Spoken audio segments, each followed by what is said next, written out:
आज शहरामध्ये आम्ही आलो एक आनंदाची वार्ता घेऊन तुमच्या समोर आलो. कीर्तन थोड्या थोड्या चालू होणार आहे. शेवट 5 मिनिट तुमचा घेतो. सर्वप्रथम आज एक आनंदाची गोष्ट 21 मार्चला 2,05 लाख रुपयाचा धनादेश आम्ही आणून घेतलो. आणून मीडिया ऑफिसमध्ये जमा करायचा होता आणि त्याच्यानंतर जिल्हा मध्यवर्ती बँकेमध्ये जमा करायचा होता. त्याच्यासाठी इथं प्रवास करण्यासाठी 8 ते 10 दिवस लागण्याची शक्यता होती. परंतु मी जाऊन त्या ठिकाणी मीडिया केंद्र साहेबांना घेऊन मीडिया ऑफिसमध्ये बसून 2 तास बसून परत आम्ही कारण का मार्चच्या प्रवास झाला तर आपलं सगळं केरळ होईल आणि पुढचं काम झालं.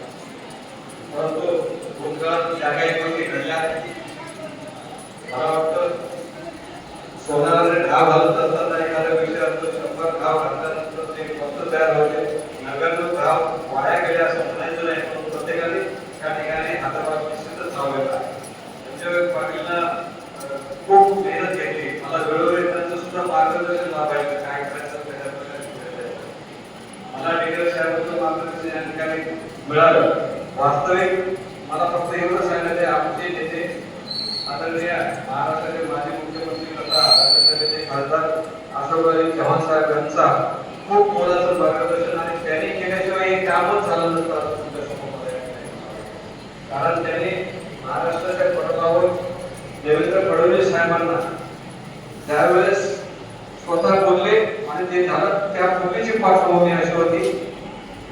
प्रत्येक वेळेस महाराष्ट्र शासनामध्ये लक्षवेधी मांडायचे आपण या ठिकाणी विविध विषय मांडायचं आश्वासनाची जाहिरात मिळायची झालं असं म्हणायचं नंतर बॅनर लावायचं काम झालं अशा प्रकारचे ह्या बाब त्या ठिकाणी नेहमी दिसायचे.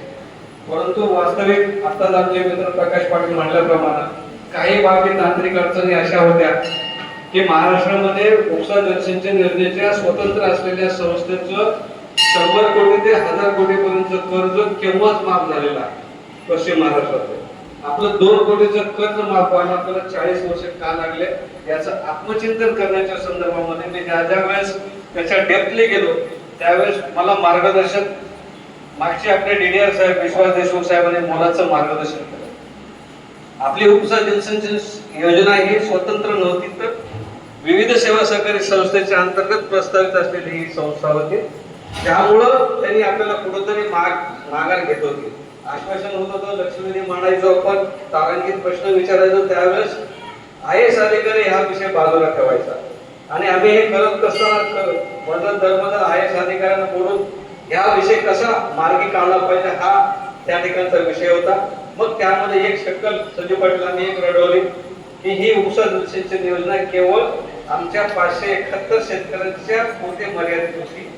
आमचे 2600 शेतकरी आहेत. कुठंतरी तांत्रिक मुद्दा खोडायचा होता आणि त्या पटलावर प्रशासकीय पातळीवर हा मुद्दा खोडला आणि त्याचा नंतर सगळ्यांचं सहकार्य त्या ठिकाणी मिळालं आणि ज्यावेळेस 2024 सरकार पडण्याच्या पूर्वी शासनाने GR काढला मान्यता दिलं. परंतु विषय खूप घोंगावत होता. आम्हाला मी सहकार खात्यात गेलो तुमची माफी झाली सगळं झालं बरोबर आहे. उद्या तुमचं सरकार उद्या जर आलं तर हे होईल नाही तर परत एकदा याला उद्या कोणाचंही सरकार येऊ हिवाळी अधिवेशनामध्ये हा विषय मंजूर झाल्याशिवाय तुमचे पैसे होत नाही. त्यामुळे आम्हाला वाटलं त्यामुळे आम्ही आनंदोत्सव सुद्धा साजरा केला नाही.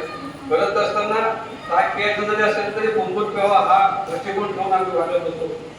वर्तमानपत्रात बातम्या आल्या माफी झालं हे सगळं झालं ठीक आहे झालं. परंतु हा विषय होता ज्यावेळेस सरकार परत आलं हिवाळी अधिवेशनामध्ये हा प्रस्ताव मांडायचा होता आणि पुरवणी अर्थसंकल्प विषय मंजूर करून घ्यायचा होता. त्या संदर्भामध्ये जे काही पाठपुरावा लागते ते अधिकारी पदाधिकारी हा विषय तिकडे जाऊन मंजूर करून देणे हे सुद्धा क्रमप्राप्त होतं. आपण म्हटल्याप्रमाणे सर थोडासा पाठपुरावा निश्चित या ठिकाणी होता. आम्ही केलो यशस्वी झालो. आज आपल्या इथं 569 पैकी 90% अल्पभूधारक शेतकरी आहेत. आज आम्ही साधारणतः 2 वर्षापूर्वी तुमच्या जवळ येऊन आम्ही मत मागलो. तुम्ही सर्वांनी एकमुखानं तुम्ही आम्हाला इतक्या मताधिक्याने निवडून दिला.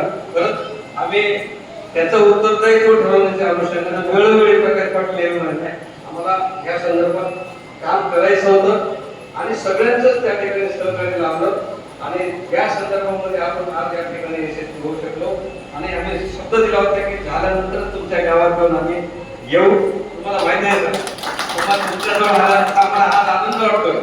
अतिशय अंतःकरणपूर्वक तुम्हाला एवढं सांगितलं की खूप आनंद होत आहे आम्हाला, कारण काहीतरी केल्यासारखं आम्हाला या ठिकाणी वाटतं.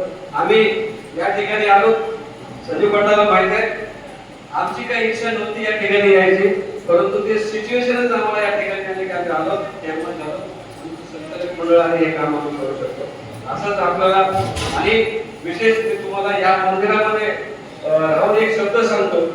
आजपर्यंत आम्ही संचालक मंडळानं पहिल्या प्रथम आम्ही या ठिकाणी भक्तांना घेण्याचं सुद्धा ठरवून आम्ही घेतो नाही. आम्ही चहा सुद्धा क्वचित आम्ही चहा सुद्धा सोसायटीचा घेत नाही. नव्हे तर सोसायटीचा तुम्ही आम्हाला त्या ठिकाणी बसवला, हे सगळ्यांची आहे, त्याला कुठेतरी मोठं केलं पाहिजे हा दृष्टिकोन ठेवून आम्ही पुढे जात आहोत.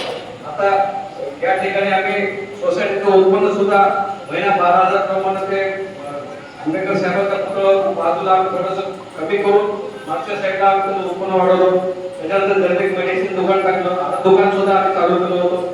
परत त्याच्यात नुकसान झालं आणि काही होत नसल्यामुळे आम्ही 6 महिने ठेवून बंद केलं. ज्या ज्या गोष्टीचं आश्वासन तुम्हाला दिलं ते करण्याचा आमचा पुरेपूर प्रयत्न आणि करणार. शेतकऱ्यांच्या आता शेतकरी सभासद आमच्याकडे 800 वाढले, संजय पाटील 800 संख्या आता वाढली. प्रत्येक अर्धा जण आम्हाला सभासद करा, आम्ही ते करतोय. सहकार ते संबोधित केंद्र शासनाची योजना आहे, त्या योजनेअंतर्गत विविध या ठिकाणी सोयी सुविधा आम्हाला निर्माण करण्याची प्रामाणिक प्रयत्न चालू आहे.